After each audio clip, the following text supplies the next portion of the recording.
People ask all the time if I'm rich. What does that mean? Does that mean I make a lot of money?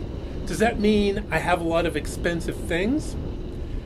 If you think that's what being rich means, then you're going to be poor. That materialistic definition of what it means to be rich dooms you to failure. My definition of being rich means that every day you get to do the things you love. And I love working with my hands in the shop. I love doing sports and working out. I love helping other people to achieve their fitness goals. I get a charge out of that. I love flying and building airplanes. I love writing software and making fitness tools. Every day I wake up and do the things I love doing. I am rich by my definition. Being rich does not have to take a lot of money. Earlier this year, when I was biking across Burma, I saw people making $3 a day, not an hour, who were incredibly rich. They would work 6 hours in the morning fishing on the beautiful Bay of Bengal. Then in the afternoons and evenings, they would go home, sit on their bamboo porches, looking out over the crystal blue water and laugh it up with friends and family. They were rich on $3 a day, living in bamboo huts. It doesn't take money. Having all your daily activity in line with your passions, goals, and values makes you rich. I've been retired about 15 years now, but I don't tell people that because they get the wrong idea. When people say they're retired, the image they think of is playing checkers in the park and feeding pigeons. No.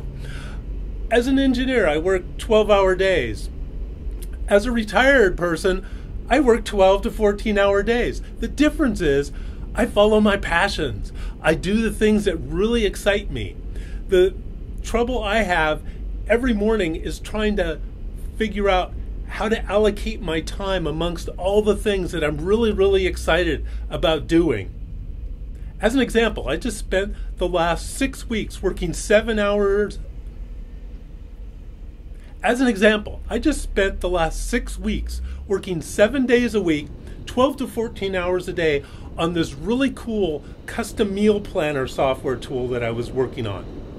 I was really excited about it. The reason I was doing it is not only because I knew other people needed it, but I needed it for my contest preparation that I was doing for my first men's physique contest. So yes, I'm retired, but I'm still working. So am I rich? Let me say this. Every financial planner in the country would have cringed if they had known how little money I had in the bank when I retired. The way I look at it, I'm still working, and there's a chance one of these passionate things I'm following will make money. It's not the purpose, but if it does, great. And I have a low economic footprint, which means my expenses are low, so I can afford to do this. So you can see that by my definition, I am rich because every morning I wake up and get to do the things I love doing. But back to the next question. Do I make a lot of money? Well, making a lot of money is no guarantee of being rich. If you look at the bankruptcy statistics of those making over $250,000 a year, it's clear that making a lot of money does not make you rich. Just look in the tabloids. Every month, there's some other Hollywood star who has multi-million-dollar salary who is broke and they have to auction their things off to make ends meet.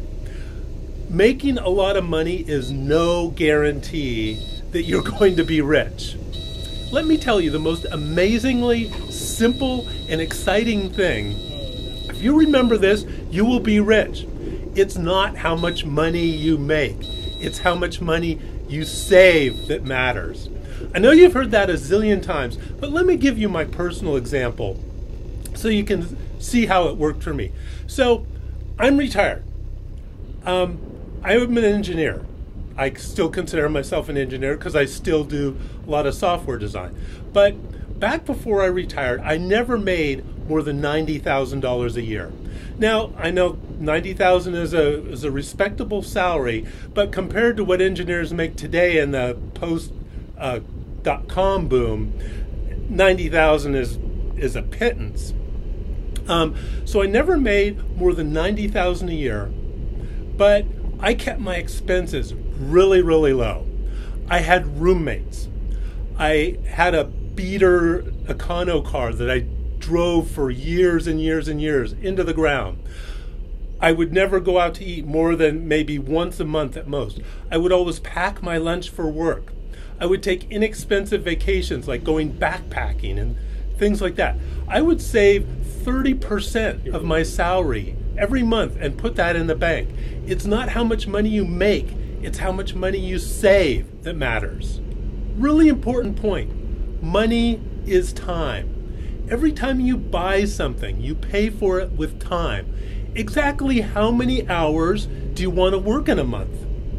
A lot of people work 2 jobs so they can buy a lot of stuff. Do you want money or time? Really important concept. So remember I was talking about how I would save like 30% of my salary? That has 2 benefits. First, it keeps the economic footprint low so that I'm not spending that much per month. Plus I'm saving money. And a better way to think of it rather than money in the bank is time in the bank. That time in the bank is freedom. It's freedom to take a big risk and move to a much better job that makes a lot more money, is a lot more interesting, but might be a bit risky. That money in the bank is freedom to start your own business. That money in the bank is freedom to take a year off work and travel around the world and see if there's some other part of the world or some other job you'd rather do. Debt is a ball and chain that keeps you working in a job you hate. That's why it's so important to get through this concept of money is time and to build up a bank account of time. So, do I have a lot of expensive things? Well, that depends on your definition of a lot, and it depends on your definition of expensive. My thriftiness would make the best Dutchman or Jew proud. Being thrifty does not mean always buying the least expensive thing. Walmart is full of really, really expensive things that break in a few months and you have to throw them out. When you can't consider the cost per day, buying the cheapest is not the most economical because you got to figure it per day. Sometimes the best value is to save for months or years and buy something that's a lot more expensive because it'll last a lifetime. What I'm saying is it's not the price tag that determines whether something's expensive or not. It's the cost per day. So yes, my husband and I have a nice house. In addition, I have 2 houses that I built myself. Now, those houses are not Swiss chalets sitting there waiting for me to ski up after a day on the slopes and have my cocktail. Those are rental properties that I actively manage to get rental income to support my retirement. They're investments. I also have 2 airplanes. One is also an investment. I lease it back to a club. If I want to use it, I have to rent it just like anyone else. The other airplane, is when I'm building myself, and I consider that an educational expense. My next company after Scooby's Workshop is going to involve aviation and video. 2 of my passions I'm going to put together into a company. And I need the knowledge of building aircraft to make this happen. Now I could have, gone to Embry-Riddle and spent 6 figures taking classes, the A&P classes, or I could build an airplane. For me, that's far more enjoyable and a better learning experience than taking classes. So I consider one of my airplanes to be an investment, the other to be an educational experience.